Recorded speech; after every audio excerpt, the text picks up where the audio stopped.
Favorite trainer in the belt buckle. Today we're going to go over programming in a big ass circuit. So we just had a couple clients who got hired at LA Fitness as well as EOS. And if you're not familiar with their style of training, it's 25 minutes. So what we like to do here at Show Up, right? We do a core pattern, followed by a core pattern, followed by an accessory. An accessory is just going to be what the client wants. So bros, they want big arms, focus on a curl. Girls, they want to grow their ass, maybe do some abductions, more isolating stuff. A core pattern is going to be a squat, a hinge, a unilateral push and pull, vertical, horizontal. This is going to be very challenging to do with a 25-minute workout. Now, Adam, where you train, how long are your sessions?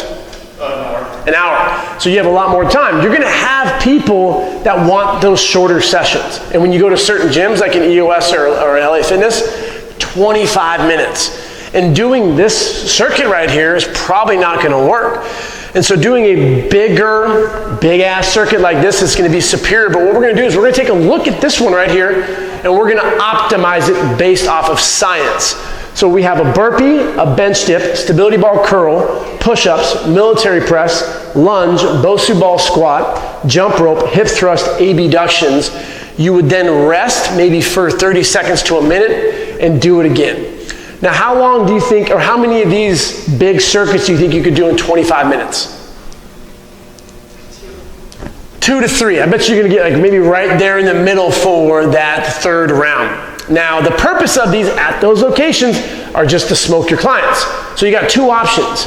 You go in there and you smoke your clients. Or B, you don't go in there. Don't criticize the plan. Oh, it's terrible over there and make fun of it. It's an opportunity to get some reps in. So we have 2 students over there right now that are loving it. They're having a great time. Most of the trainers, they use machines. So if you want to really stand out, here's my suggestion. Get a little whiteboard, get your little corner, cause some attention, have your client's name on there so they can see it, personalize it, and you're going to be that king of the gym. That gives you leverage now because maybe you're getting 20 bucks an hour and people always bitch that the big corporate gym takes too much. Minimum wage is what, 12, 13 bucks right now? It's twice minimum wage. That's an opportunity to get that 3,000 hours of general prep in under your belt. So what do you guys think about the order of this workout? What are some things that are sticking out here that you would not do or you don't like and why? Why wouldn't you do bench dips? Because it puts the shoulder extension at too much of an angle.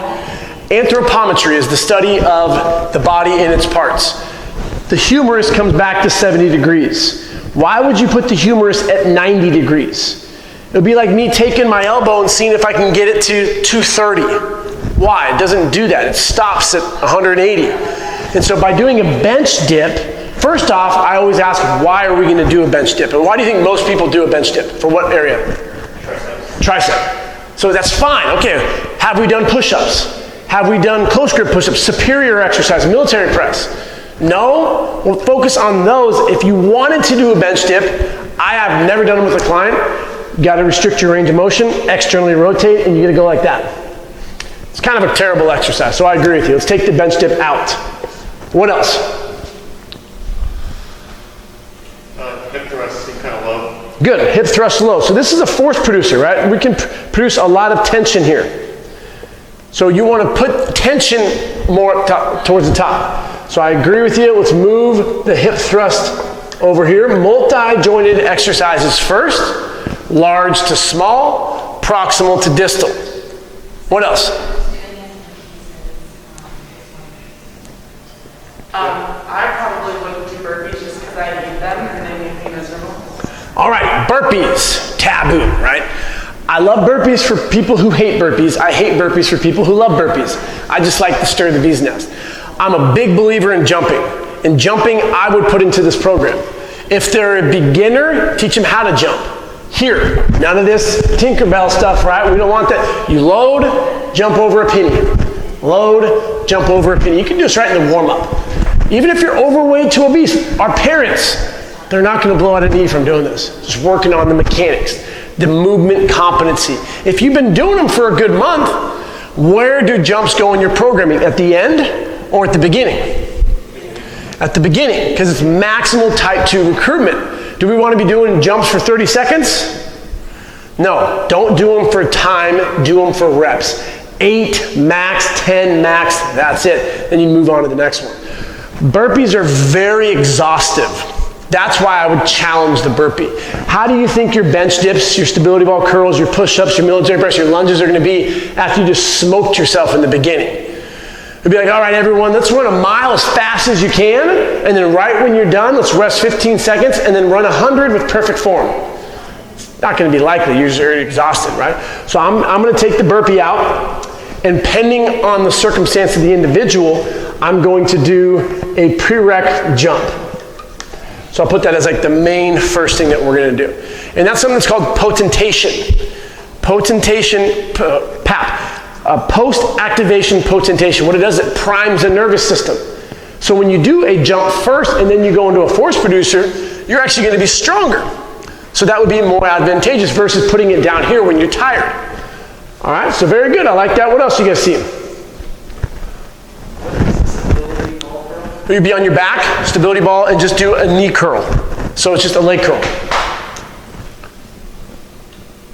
I don't love that push-ups and military press back to back. Why not? They're both heavy push patterns. Good. Then what's the synergist? So you want to do a pull instead of a... What's the synergist with the press? The agonist would be your chest here, agonist would be your deltoid, triceps, right? So why are we do you think we're gonna be stronger or weaker on that second one? Why? So we can make this better by organizing it and just separating with a pull, separating them with another exercise, lower body. You could do upper, lower, upper, lower. Obviously it depends on the client's goals, but this is for circumstantial for someone at a corporate gym that's gonna be doing a 25-minute workout. I agree with you. What else do you guys see in here? Bossy ball squat. Bossy. Pretty high risk of injury for people that remember that. I love that because I just got some comments on some of our posts, handstand push-ups, there's a one-arm push-up. People are like, that's so dangerous, you're gonna blow your arm out. It's like, that's a pretty absurd claim, not knowing the individual. But let's be safer and get a stability ball and put our deconditioned client on there and do a squat, curl, and a press, like certain associations have you do, right? Unstable surface training, pros and cons. Been injured, awesome. Physical therapy, awesome. Con, general pop, it's not normal. You compromise force production in lieu of what? The main argument on the other side, I always get those trainers, well, you're gonna get more core activation. How do you refute that? Have you ever been into a laboratory and looked at EMG activity on muscles in the brain during a heavy lift? That answer will always be no, because we just cherry pick whatever the coolest person with the most likes or views on Instagram says. So when you, and this they did this at Ohio State with Dr. Kramer, they put like this cerebrum, what's a Marvel character, right? Come on nerds, I need your help. Professor X, he has that like little cerebrum thing he puts on there, has all these electrodes that go to computers on the muscles, and then we're squatting with max loads. The computer like almost blows up because of how much activation the brain is sending out with motor unit recruitment to the type 2 X's. So your core has to be engaged.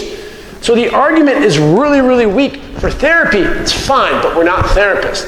For general population, we need to get the core stable. Okay, how about just give them a goblet, do 10 reps, you're still in a proper zone to strengthen ligaments and tendons, and then do a plank.